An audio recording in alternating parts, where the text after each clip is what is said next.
अस्सलाम वालेकुम स्टूडेंट्स। आज मॉलिक्यूलर मास के बारे में पढ़ना है। मॉलिक्यूलर मास क्या होता है? Sum of all the atomic masses of the atoms present in the molecule. एक मॉलिक्यूल में जितने भी एटम्स हैं, अगर उनके एटॉमिक मासेस को प्लस कर लें तो हमारे पास मॉलिक्यूलर मास आ जाता है।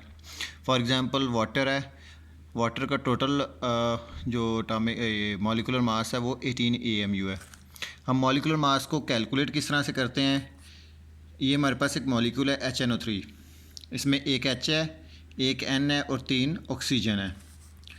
अब हाइड्रोजन का मास 1 होता है, नाइट्रोजन का 14 है और ऑक्सीजन का जो है वो 16 है। हमने इन सबको ऐड कर लेना है। 1 + 14 + 3 × 16 ये होगा 48। तो जब हम टोटल करेंगे तो ये आंसर आ जाएगा हमारे पास 63 AMU। तो इसमें देखें, हमने हाइड्रोजन का 1 लिखा, नाइट्रोजन का 14, ऑक्सीजन का 16।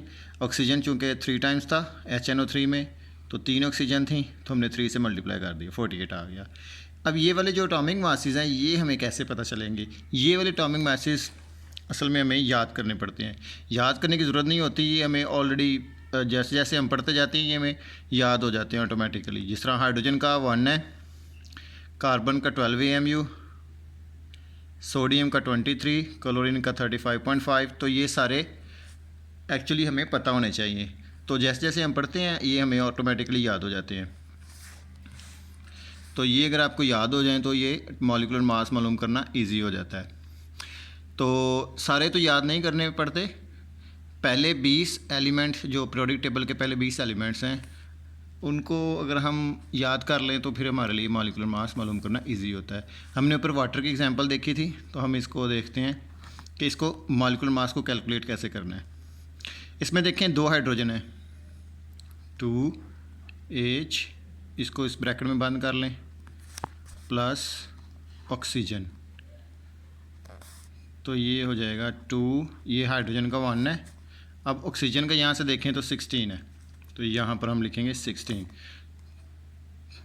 2 × 1 2 + 16, तो ये हो जाएगा हमारे पास total 18 AMU। I hope students कि आपको मॉलिक्यूलर मास मालूम करने का तरीका पता चल गया होगा। इसमें बेसिकली करना क्या है कि आपको सिर्फ एटॉमिक मासेस का पता होना चाहिए, तो आप ये कैलकुलेट कर सकते हैं। एक एग्जांपल और देख लेते हैं, H2SO4। ये सल्फ्यूरिक एसिड है, इसमें 2 हाइड्रोजन है प्लस सल्फ़र, 1 सल्फ़र है और 4 इसमें ऑक्सीजन है। 2, ये हाइड्रोजन का 1 है, सल्फ़र का 32 होता है और प्लस करेंगे 4 × 16, तो ये आ जाएगा जी हमारे पास 2 + 32 प्लस ये जो 4 × 16 है, ये आंसर होगा 64। तो जब हम इस सारे को प्लस करेंगे तो हमारे पास आंसर आ जाएगा 98 AMU। इसको हम AMU में लिखते हैं। तो ठीक है, आई होप स्टूडेंट्स कि आपको अब मज़ीद क्लियर हो गया होगा। ऐसे ही मेरी मज़ीद वीडियोस देखने के लिए चैनल को सब्सक्राइब करिएगा, वीडियो को लाइक करिएगा और अगर आपके माइंड में कोई क्वेश्चन है तो आप कमेंट सेक्शन में ज़रूर पूछिएगा। ओके, अल्लाह हाफिज़।